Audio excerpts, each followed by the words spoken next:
What's going on, everybody? It's your boy C-Zar, and we are talking about Cookie Dow today. Hit that like button, subscribe if you want to see more content like this, and let's get into it, you guys.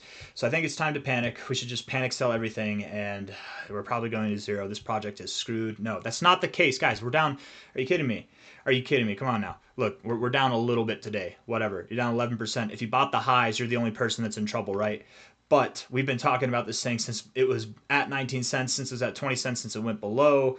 We've talked about the scenarios where even at these highs, we could go back to 18 cents or even down to something in the 17-cent zone. This is nothing that should scare you. Okay, this should make you excited. It should be a reason to buy more, right? And if you're the person that's scared, I'm going to assume this cycle you've probably got a bad habit of buying the highs.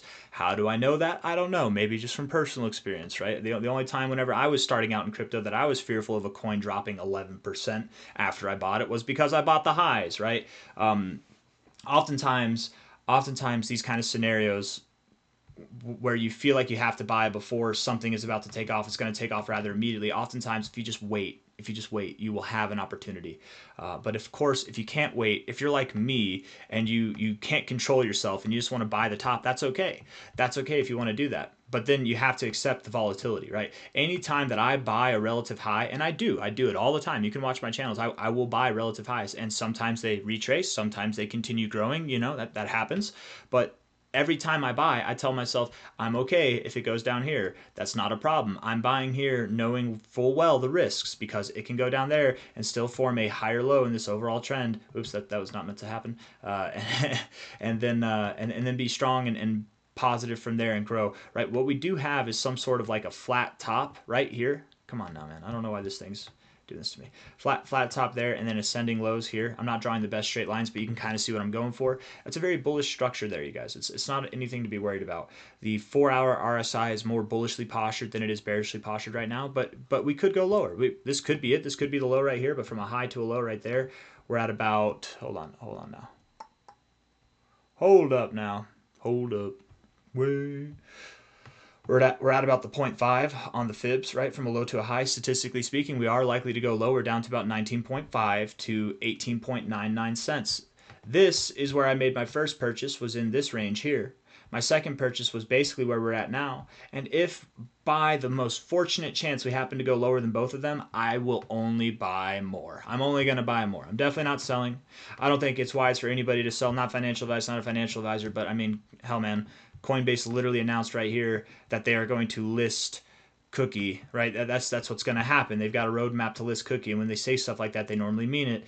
I would suspect that we don't go below this consolidation range. Now, does that mean we can't go below the highs? Of course we can, but we're not going to go below the lows. And I would think any interaction with this at all would provide a serious bounce, because Coinbase is probably chomping at the bit to get this thing at whatever discount they see. Here's how you know that you're doing it wrong. Not financial advice, not a financial advisor, but here's how you know you're doing it wrong if you're emotional on this 11% drop right now, right? Coinbase, the institution, I don't know what you think of them, right? They're a crypto exchange. They might know what they're talking about. They're one of the longest lasting crypto exchanges that have existed in crypto, and they've been rather successful. Maybe they know what they're doing.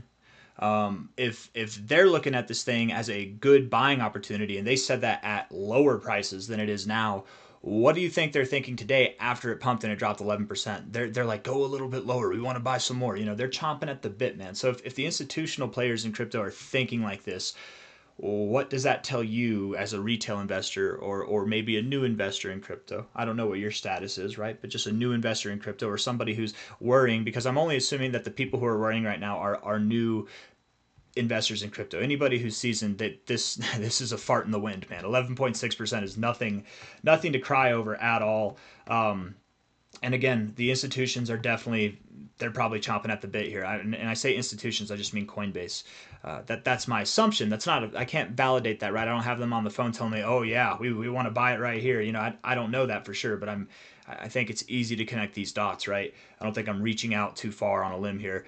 When we do break out, when we do go higher, when we get above these highs, my expectation is that we would stop somewhere around anywhere from about 34 cents to 48 cents. That's a move up that would be at least in a very short amount of time. I'm talking you guys in the next week or so. We're going to be up 65% to 100%, maybe even beyond that at 130%. Now, it's possible we could just see a straight rip that goes dramatically higher and through the roof here, but that might be a move ending kind of situation rather than a move starting kind of situation. It looks like we moved up rather methodically here whenever Binance was acquiring some cookie to list. Make no mistake, guys, Binance listed this coin right at the top.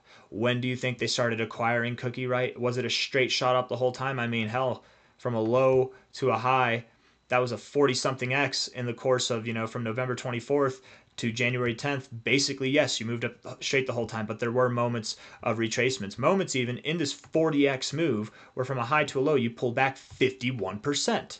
Where you pulled back, yes, even with Binance buying 37%.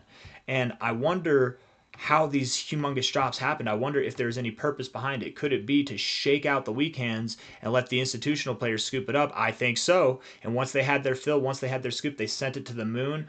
And then, boom. Make no mistake that after we stop dropping significantly, after the exchanges, and I'm stepping out on a limb here. This is definitely me stepping out on a limb, but I'm assuming that when an exchange is buying one of the most powerful entities in crypto, Binance, the biggest crypto exchange that exists, I'm assuming their market makers have a design on how to acquire the most amount of cookie that they can. When they buy, they send the price up, so then they have their market makers, manipulators, move the price down, shake out the weak hands, right? Add that liquidity at these lower levels, and then move up. Make no mistake, it seems as though once they had their fill, that's when things skyrocketed. That's whenever things went to the moon. And where did they have their fill? They had their fill between here and here. That's where they had their fill. Where did we find support? Right at the top of that area. Make no mistake, guys. I think it's, again, we're connecting dots here that are not necessarily factual, but I don't think it's that hard of a scenario to interpret. What we're doing here is we're going to be methodical, working all the way through this range. And then whenever it comes to getting above about 68 cents, 70 cents there, that's whenever liftoff is really going to happen. That's when we're going to excel at a very, very fast pace to about $1.38 to $2.58. We could move methodically for about a month up, just like we did here. But if we do something like that, if we do this over the next month, over the month of March, that's still like a 3x, something like that. If we're not above all-time highs by the end of March, we're going to do something that's on the lines of like a 2.5x to a 3x. I would expect by the end of March we are above this all-time high area. We'll be at about $1.40 to $2.58, and that's anything from about a 6, almost a 7x to about a 12x from the current price, right? Yesterday at these highs, at the same thing, that was only a 10.5x. Now you have a 12x potential, right? You could go through the roof. I mean, you really could go higher than that. The last move was a 40x endeavor. This from a low to a high, that would put you at a 30x. If you were to go all the way up to $4.20, it would put you at a less than a 20x here. So when I'm saying that these are possible targets, I'm not just speaking out of my ass, right? We did this exact same thing last time with an exchange buying the biggest exchange in crypto. Now that we're at a higher market cap and we have the second biggest exchange in crypto buying, at least I think Coinbase is, I would assume the move is smaller. It's not going to be a 40x, but hell, a 10x, an 18x, sure. Could it be a 30x? Sure. I think it could. I mean, it could be bigger than a 40x. You never know. Maybe they're not as methodical and they're just buy, and they want to send this thing through the roof. I don't know. I don't know how it all works, but we'll see how it all works out. Anyways, guys, this is a perfect buying opportunity. If anybody's been looking to get into Cookie, this is genuinely a ideal moment right now. The 1 hour makes me think that you're probably near the end of this move down. I wouldn't assume that you go too much lower. Not financial advice, not a financial advisor, but if you are to go lower from a low to a high, I presume you could go down to about 19.5 cents, maybe 18.5 cents, but that would be the absolute lowest of it. If in looking at it from this perspective, the 1 hour is oversold, and that gives me the kind of hope that we are done with this move soon. But you can go lower in the 1 hour RSI. You certainly can.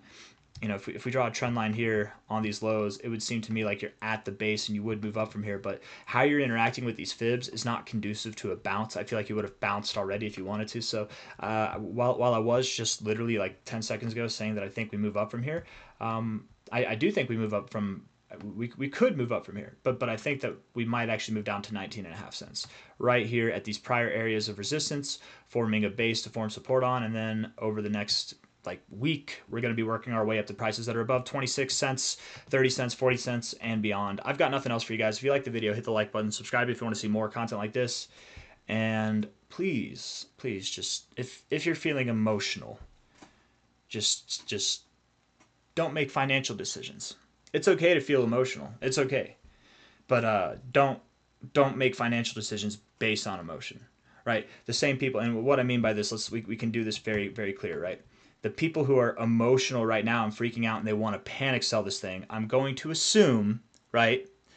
You're probably the same people who got emotional up here and panic bought. You FOMO'd. So if you've done it once before, the odds are strong that you could do it again. But I ask of you to stay your emotions. Just stay them. Don't listen to them. Just hold. It's a moment in time. Don't worry about the number going down. Just wait. It's inevitable. It's going to go higher. Unless this thing's a fraud and we all get our money wrecked, but I don't think that's going to happen. We'll see. It's you never know with crypto, you guys, but this thing's been vetted. I think that it is vetted. Ivan on Tech is the first YouTuber that I heard talk about this thing, and if it's good enough for Ivan, man, it's good enough for me, honestly. He's a programmer, he's a coder, and not saying that he vetted this thing himself, but let's just say he's not notorious for supporting rug pulls. I'll just leave it at that. Anyways, guys, I got nothing else to say. Hit the like button, subscribe. Thank you all for being here. I'll see you on the next one. Take it easy. Bye-bye.